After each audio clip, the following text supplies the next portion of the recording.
katresnan kang mas wong bagus tak jaluk ojo seleh katresnan pancene tresno kuwi ake pacoban harus temeko ngendi katresnan yen to aku sliramu radi akoni senadyan donya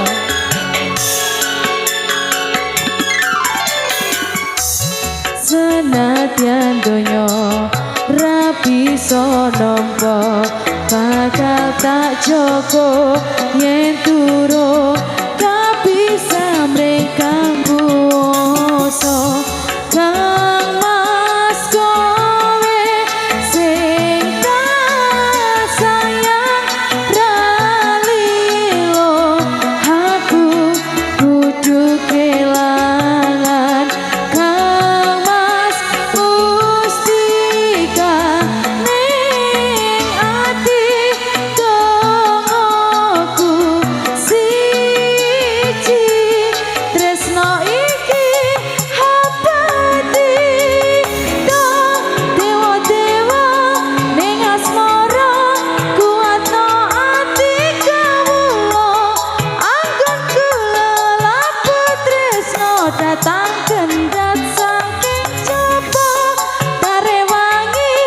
tapateni lahire tresno kang suci kasunyatan yen to aku sliramu isih nyawiji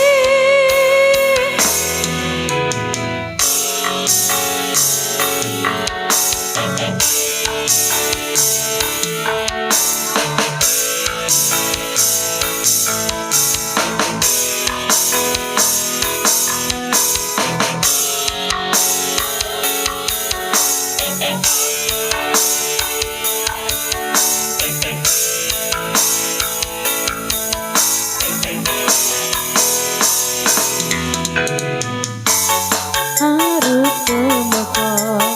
ngendi katresnan iki yen to aku